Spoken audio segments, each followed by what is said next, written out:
Fungsi teknologi ilmu kimia dalam mendeteksi virus dan penyakit dalam darah manusia. Demam berdarah dengue atau DBD kembali menjadi ancaman di tengah musim hujan. Solo, salah satu kota di Jawa Tengah, mengalami peningkatan kasus DBD yang signifikan dalam beberapa pekan terakhir.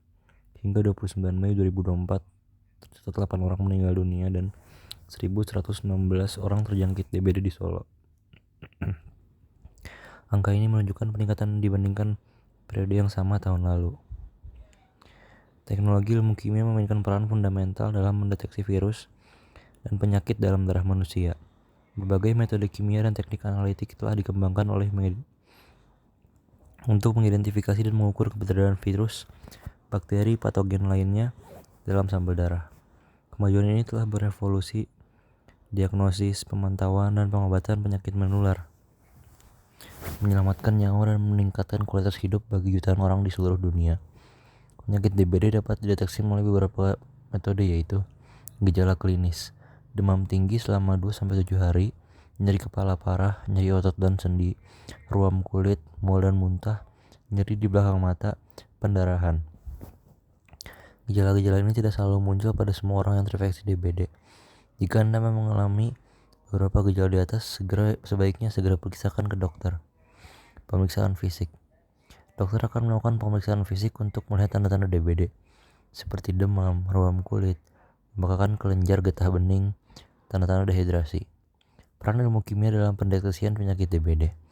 Ilmu kimia memainkan peran penting dalam mendeteksi penyakit DBD melalui berbagai metode. 1. Pengembangan alat diagnostik. Tes serologi. Tes ini menggunakan teknik ELISA untuk mendeteksi antibodi terhadap virus dengue dalam para pasien. Antibodi ini diproduksi oleh tubuh sebagai respons terhadap infeksi virus. Tes serologi IgM. Tes ini mendeteksi antibodi IgM yang muncul dalam darah beberapa hari setelah infeksi. Tes serologi IgG. Tes ini mendeteksi antibodi IgG yang muncul dalam darah beberapa minggu setelah infeksi dan dapat bertahan selama bertahun-tahun. Tes antigen NS1. Tes ini menggunakan teknik ELISA atau imunochromatografi untuk mendeteksi protein NS1 virus dengue dalam darah pasien. Protein NS1 muncul dalam darah beberapa hari sebelum gejala DBD muncul, sehingga tes ini lebih sensitif untuk mendeteksi infeksi dini.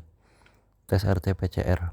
Tes ini menggunakan teknik amplifikasi asam nukleat untuk mendeteksi RNA virus dengue dalam darah pasien. Tes ini sangat sensitif dan spesifik untuk mendeteksi DBD, tetapi lebih mahal dan memakan waktu daripada tes lainnya. Analisis virus dengue. Analisis struktur virus. Ilmuwan kimia menggunakan teknik kristalografi sinar X dan spektroskopi NMR untuk mempelajari struktur protein virus DBD. Informasi ini membantu dalam mengembangkan vaksin dan obat baru yang dapat menargetkan virus secara efektif. Analisis mutasi virus. Ilmuwan kimia menggunakan teknik sequencing DNA untuk mengidentifikasi mutasi pada virus DBD.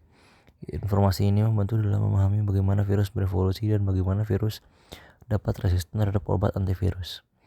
Yang ketiga, pengembangan vaksin dan obat. Pengembangan vaksin. Ilmuwan kimia menggunakan teknik rekayasa protein untuk mengembangkan vaksin DBD yang aman dan efektif. Vaksin ini bekerja dengan merangsang sistem kekebalan tubuh untuk memproduksi antibodi terhadap virus DBD, sehingga tubuh dapat melawan infeksi di masa depan. Pengembangan obat antivirus. Ilmuwan kimia menggunakan teknik sintesis organik untuk mengembangkan obat antivirus baru yang dapat menghambat replikasi virus DBD. Obat ini dapat digunakan untuk pengobatan infeksi DBD pada pasien yang sakit parah.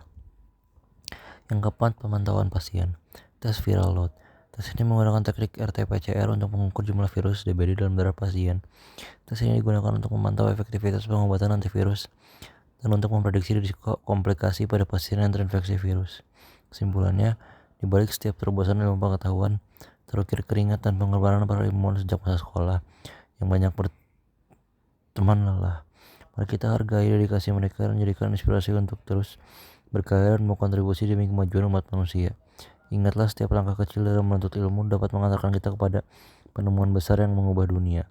Mari kita terus belajar, berkarya, dan berinovasi untuk masa depan yang lebih cerah.